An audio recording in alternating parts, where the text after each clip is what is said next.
The Maiden of Daybreak is a really awesome subclass for the Valkyrie class, which in itself is an awesome mod. That's all about defensive and being supportive and healing. So let's go over it. We're going to go level by level, combat tutorial, and all the items you can need. So of course we start with the Valkyrie mod. Now this will give you First Light as a spell, so you can shine Heavenly Light onto creatures to heal them. This costs 1 Divine Favour, which you can see underneath. Divine Armament, so we can imbue our weapon to give it a +1 to attack rolls and deal additional 1 to 4 radiant damage. This is concentration, will last until long rest, also costs 1 Divine Favour. There's Rainbow Bridge, so travelling onto the Rainbow Bridge you can teleport to any space in range as a bonus action for 1 Divine Favour. We've got Norse Battle Spirit, so Norse creatures generate Divine Favour by pleasing their gods. Fighting enemies, healing allies, or praying to the gods are just some of the things that can generate Divine Favour. So that is your ability that you use, or sorry, that is the points you accumulate that you can use to cast these abilities. We also gain Simple Weapon, Battle Axe, Longsword, Trident, Warhammer, Pike, Halberd, Great Sword, Great Axe, Light Armour, Medium, Heavy, and Shield proficiencies.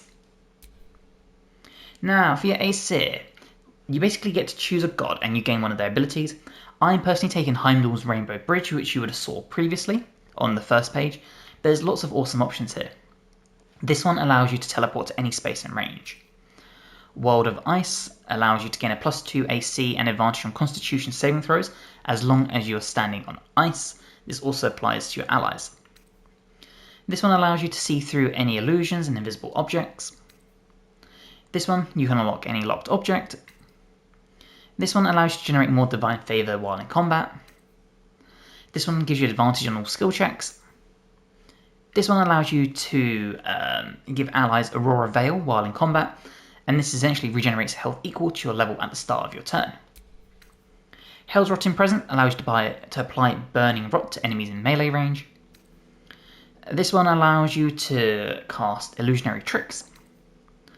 This one will give you a +3 to attack rolls and a -3 to saving throws, but you're unable to cast spells. This one provides you with resistance to lightning damage and immunity to thunder damage. This one will give you a +1 to attack rolls and you can cast Divine Armament as a bonus action.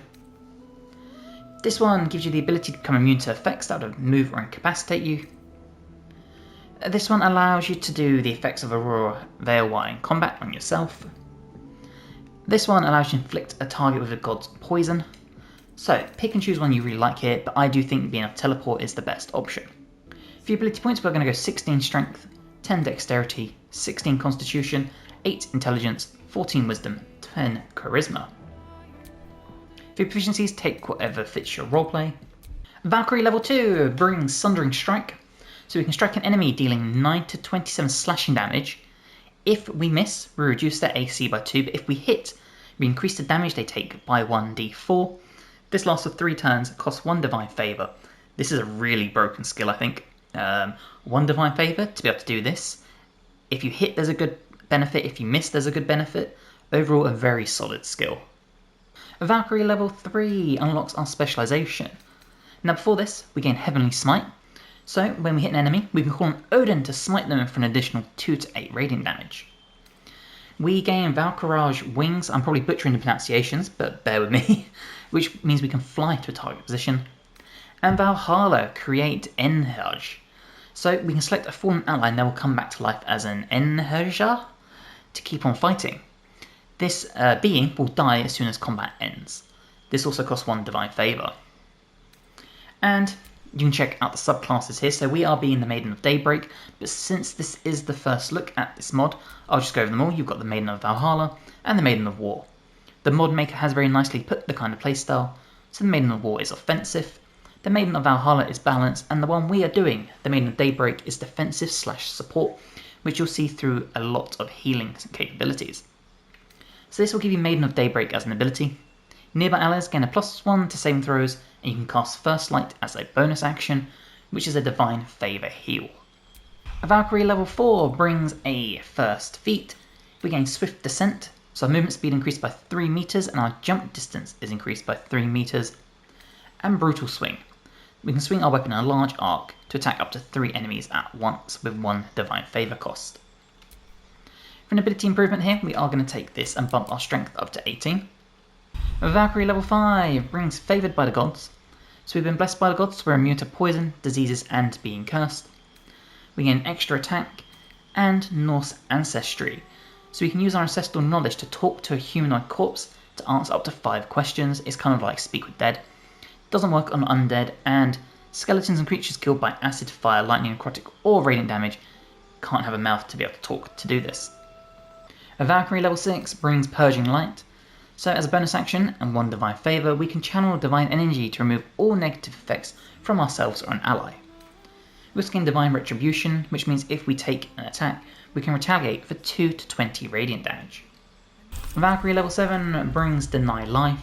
We can block a target from being healed, and Aurora Veil for 5 turns and 2 divine favour charges. Nearby allies gain Aurora Veil and begin regenerating health at the start of their turn. A Valkyrie level 8 brings a new feat. Before that we gain Battle Maiden, so every time we take damage we can gain a +1 to our AC until our next turn, and this can stack. Now we gain another passive here, and take what you feel like, but for me I like taking the Thirst for Vengeance because we regenerate more divine favour while in combat. For the ability improvement, you probably guessed it, we're going to max out our strength at 20. A Valkyrie level 9 brings Age of Henjaris. So if that being that we can summon once an enemy falls, kills an enemy, they'll come back to life. And Yezdrael, Gift of Life. Sacrifice yourself to revive and fully heal all nearby allies and grant them life force. You cannot be revived until the end of combat. This costs 4 divine favour, but is a nice way of just getting everyone up if you need to. Valkyrie level 10 brings Divine Herald. Surround yourself in celestial radiance, the light of heavens. This costs 2 divine favour, and it means 2 to 8 radiant damage to any foes that come within 2 meters of us. Think of it like a very small version of Spirit Guardians. Valkyrie level 11 brings Aegis of Light. We can shield an ally with Divine Barrier. They cannot take damage if struck from outside the barrier. This lasts for 5 turns and costs 3 divine favour. Awesome way to protect allies that are near to death or have awesome buffs like a ranger, so they need to be ranged and just fire arrows.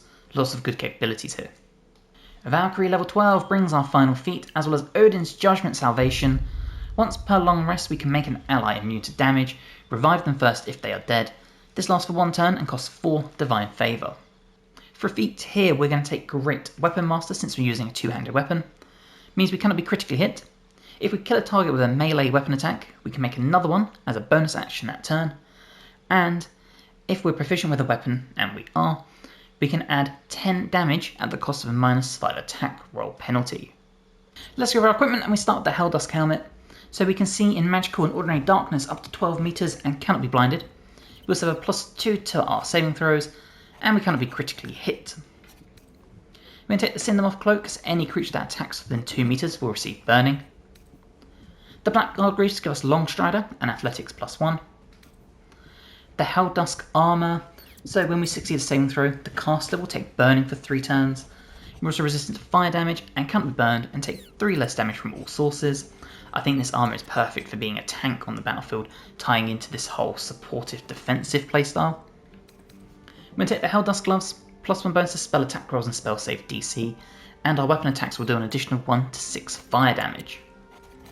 We're going to take the Ring Regeneration, so we'll heal up 1 to 4 hit points at the start of our turn. The Killer Sweetheart, so if we kill a creature, our next attack will be a guaranteed critical hit once per long rest. The Surgeon Subjugation Amulet, so once per long rest, when we score a critical hit on a humanoid, we can paralyse them for 2 turns. And finally, the Sword of Chaos, my favourite 2-handed weapon in the game, has necrotic damage on it, and on a hit, we regain 1 to 6 hit points. So that is the build. Let's go find some combat and check it out. Okay, so you can see we're in the combat, and we have a bunch of our Divine Favour available. And lots of awesome abilities we can do here. You can see we've got our wings, we can create the Enthar if someone goes down, we've got our Divine Armament we can do, lots of awesome things here. So let's start with Aurora Veil. This will cost 2 Divine Favour and last for 5 turns, and our nearby allies will regain health at the start of every turn, because they have been taking a bit of a beating. Now unfortunately that does use your action, but it means as a bonus action we could Divine Favour and heal up. We can do wings, We've got the Rainbow Bridge so we can teleport. We can do a Purging Light.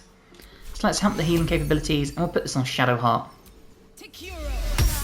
And there you go, and you see we cost 1 Divine Favour, but we regained 1 as well, because it's what the gods wanted.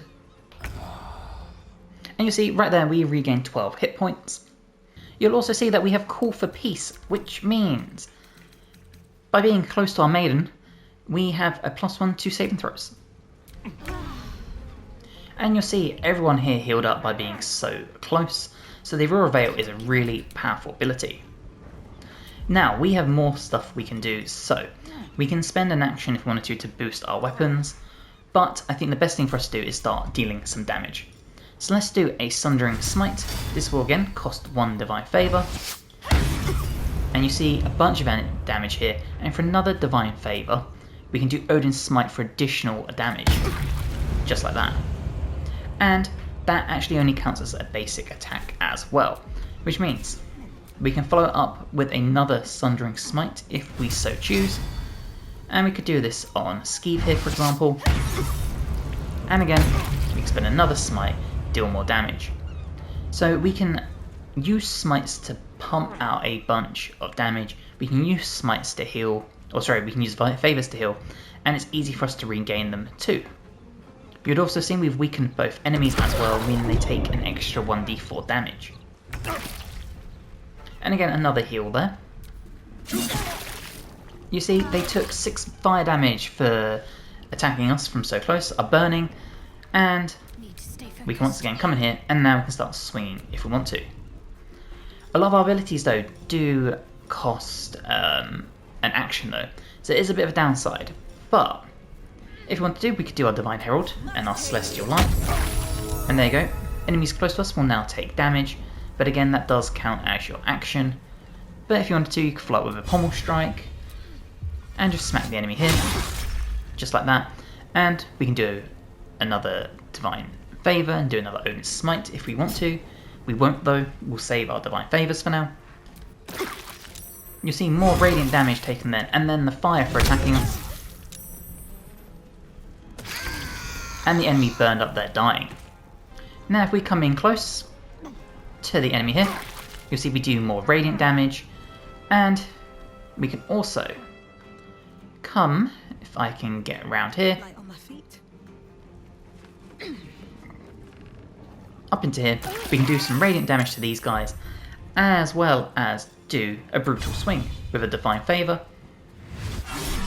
We can do Executioner because we killed an enemy, guaranteeing a crit. And you can choose the system and land crits on both of them, as well as smite both with guaranteed critical hits too. And of course that counts as an action, meaning you can swing here, and then as Great Weapon Master, as a bonus action, for killing an enemy, we can swing again and smite if we choose to. See, the enemy took the radiant damage once again for being close to us. And again, we can just chase enemies down like this, dealing the damage and taking them out one by one. Now, other things we can do is we can do our Divine Armament. So this will be concentration. We've now imbued our weapon, meaning we can now hit harder on our significant turns. And by staying close, we can keep causing this radiant damage. You see, the enemy ran at us and ended up just succumbing to the radiant light. Again, the enemy has run into us, causing damage to themselves. Okay, now we made sure Jaheira died. This means we can do our ability and we can create the end jar for 3 turns. And there you go, we have revived Jaheira. Now she will die at the end of the 3 turns unless we can get her to kill an enemy. We also have our bonus action, so again we can do a First Light and we can throw this onto our rogue and heal up for a really significant amount. More radiant damage there. As well as 2 big misses. Now, we can send our end jar up here. So, let's come over here. And again, if we can kill an enemy, we will revive. So, let's deal some damage here. You'll see we have all the regular abilities we would have. So if we were to do, say, a 4th level Thunderwave. We managed to kill Sparks here, meaning we have fully revived. We don't have the health, but we're no longer a dead being. We don't need to use a Revivify, anything like that. Now we can do Odin's Salvation as well for a turn, making an ally immune to danger. So let's throw this on Jaheira because we know she has low life. And there you go. And we can follow this up with another Healing Light and get her pretty buffed up. And then at this point it is just simply a case of ending the fight, so we'll come up here and we'll land some more of our Sundering Smites. So now they're going to take extra damage, we can smite again on top, and then follow up with a big attack. So this is the Valkyrie mod, and in particular it is the Maiden of Daybreak subclass. Very defensive, very support based, good at dealing damage, but amazing at keeping allies alive, and if they do somehow die, amazing at giving them a second chance at life. So we hope you have enjoyed this mod subclass build. If you have, make sure you check out the mod and drop the video a like, it helps me tremendously. If you're already, please subscribe to the channel, it helps me so much. I've got other guides for Baldur's Gate, Dragon Age, Wu-Chang Fallen Feathers, Elden Ring, Expedition 33, Oblivion, all the amazing RPGs you could ever need. And hopefully I will see you in the next one. Bye guys.